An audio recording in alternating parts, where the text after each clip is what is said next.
안녕하세요. 생각의 탄생 김영호 선생님입니다. 우리 벌써 네 번째 영상으로 만나보고 있는데요. 오늘은 생각도구 다 마인드맵에 대해서 이야기해 볼 거예요.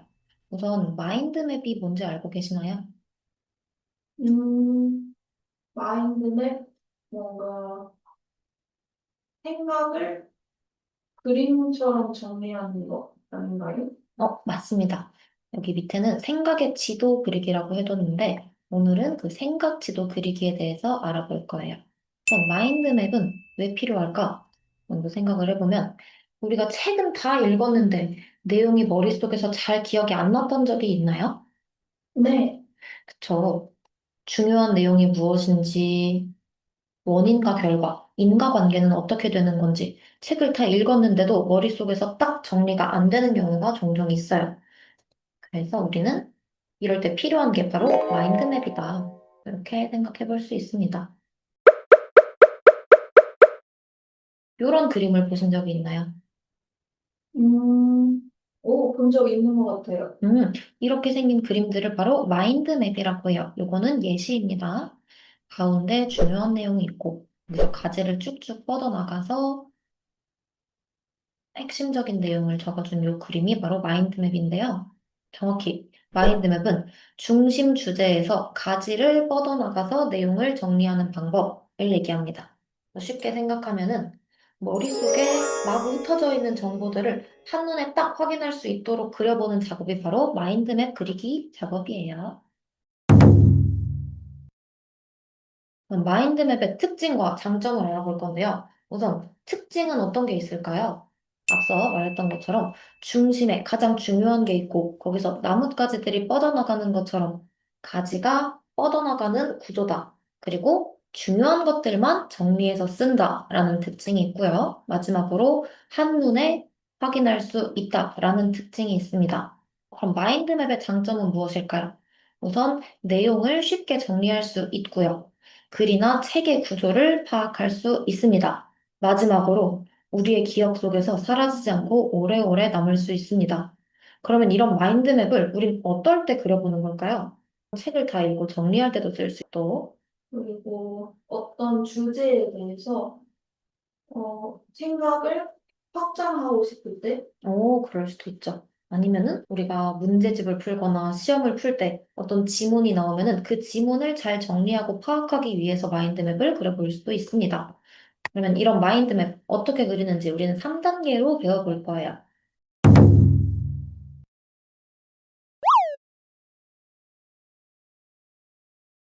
우선 첫 번째, 중심에 어떤 내용이 들어갈지 그걸 먼저 정해봐야 됩니다. 이 책 혹은 이 글에서 무엇이 가장 중요한지, 무엇에 대한 글인지를 생각해봐야 해요. 그래서 마인드맵의 가운데에는 중심 주제를 써줄 건데요. 그 주제를 쓸 때 주의할 점이 있습니다. 과연 이 주제가 정말 이 글 전체를 대표해 줄 수 있는 단어나 한마디일까를 고민해 봐야 하고요. 너무 길게 문장 형식으로 중심에 쓰는 내용을 길게 늘여서 쓰면은 안 됩니다. 최대한 간략하게 정리해서 중심 주제를 정해주시면 돼요. 여기 중심 주제라는 것은 이렇게 여기에 들어간 내용입니다. 여기서 가지가 이렇게 뻗어나가죠. 여기에 들어갈 내용이 중심 주제입니다. 그럼 두 번째 단계. 이제 큰 가지들을 나눠볼 거예요. 중심 주제를 정했으면 그 아래에 나와야 될 큰 덩어리들은 무엇일까 생각해보고 비슷한 내용들은 같이 묶어주고 하면서 너무 많은 가지가 다다다다 나오지 않게 만들어야 합니다.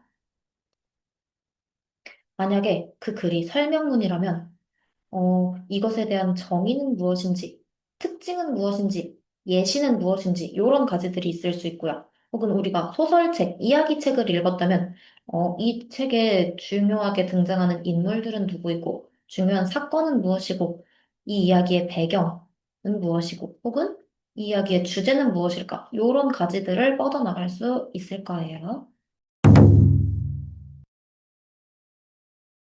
마지막으로 3단계.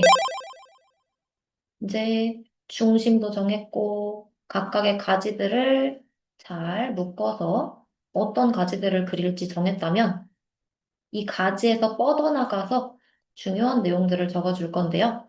여기에는 핵심만 적어서 내용을 짧게 정리해줘야 됩니다.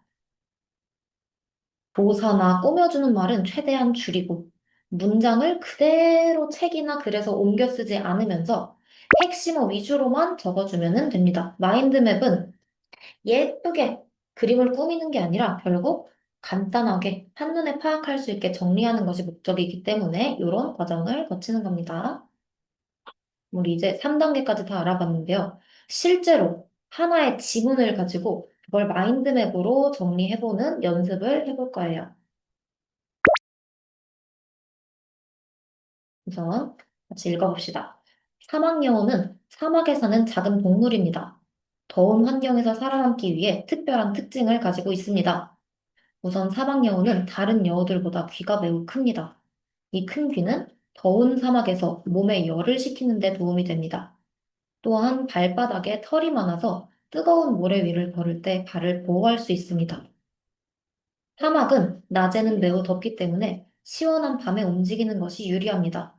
그래서 사막여우는 낮에는 주로 굴 속에서 쉬고 밤에 활동합니다. 또 사막여우는 곤충이나 작은 동물, 식물의 열매 등을 먹으며 살아갑니다. 라고 하는 지문이 있습니다. 이 지문을 우리 지금 마인드맵으로 만들어 볼 건데요. 우선 가운데, 가장 중앙. 이 칸에는 어떤 내용이 들어가면 좋을까요? 이 글은 무엇에 대한 내용이죠? 이 글은 사막여우에 대해서 설명해주고 있어요. 그럼 이 가운데는 무엇이 들어가요? 사막여우? 사막여우가 들어가면 좋겠죠. 좋습니다. 그리고 지금 선생님이 먼저 가지를 이렇게 세 개 그려봤는데요. 이 글에서 어떤 가지들을 세 개를 뻗어나갈 수 있을까요? 이두 번째 문단에서는 사막여우의 어떤 것에 대해 설명해주고 있죠? 음, 사막여우의 겉모습, 생김새요. 생김새와 그 생김새가 어떤 역할을 하는지. 자, 우리는 신체 특징이라고 해볼게요. 첫 번째 가지는 사막여우의 신체가 어떤 특징을 가지고 있는지. 그럼 두 번째 가지. 여기 사막은 매우 더워서 낮에는 좀 쉬어야 되고 밤에 움직이는 게 유리한데 그래서 사막여우가 낮에는 굴 속에서 잠을 자고 밤에 나와서 먹이를 사냥한다든지 활동을 한다라고 써 있어요. 요거는 사막여우의 어떤 내용을 설명해 주고 있나요?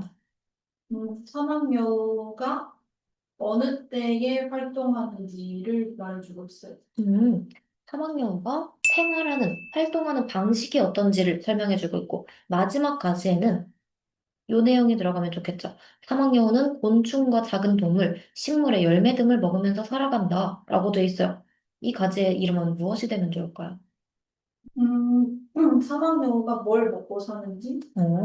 하지만 뭘 먹고 사는지 라고 쓰면 좀 기니까 간단히 줄여서 사막여우의 먹이가 무엇인지 먹이라고 써보겠습니다. 그러면 첫 번째, 사막여우의 신체적 특징 무엇이었나요? 사막여우는 귀가 크대요. 큰 귀가 있다. 그 큰 귀는 어떤 역할을 해주죠? 네. 사막여우는 다른 여우보다 귀가 매우 크다. 이 큰 귀는 몸에 열을 식혀준다. 이 큰 귀의 역할은 열을 배출해주고 몸의 체온을 유지하는 데 도움을 준다. 두 번째 특징 뭐였을까요? 두 번째 특징은 발바닥. 발바닥에 털이 많다. 그래서 사막의 뜨거운 모래로부터 사막여우의 발을 보호해준다라는 역할을 하고 있습니다. 그럼 두 번째, 생활 방식. 사막여우는 어떻게 생활하죠? 낮에는 너무 더우니까 너무 더우니까 잠을 자고, 굴 속에서 잠을 자고 밤에는 사냥을 하고 먹이를 찾아 나서는 활동을 합니다. 이런 동물들을 야행성 동물이라고 해요. 낮에는 굴속 휴식, 밤에는 활동. 지금 여기서 선생님이 낮에는 굴 속에서 휴식을 하고 밤에는 활동을 한다라고 쓰지 않았죠? 네.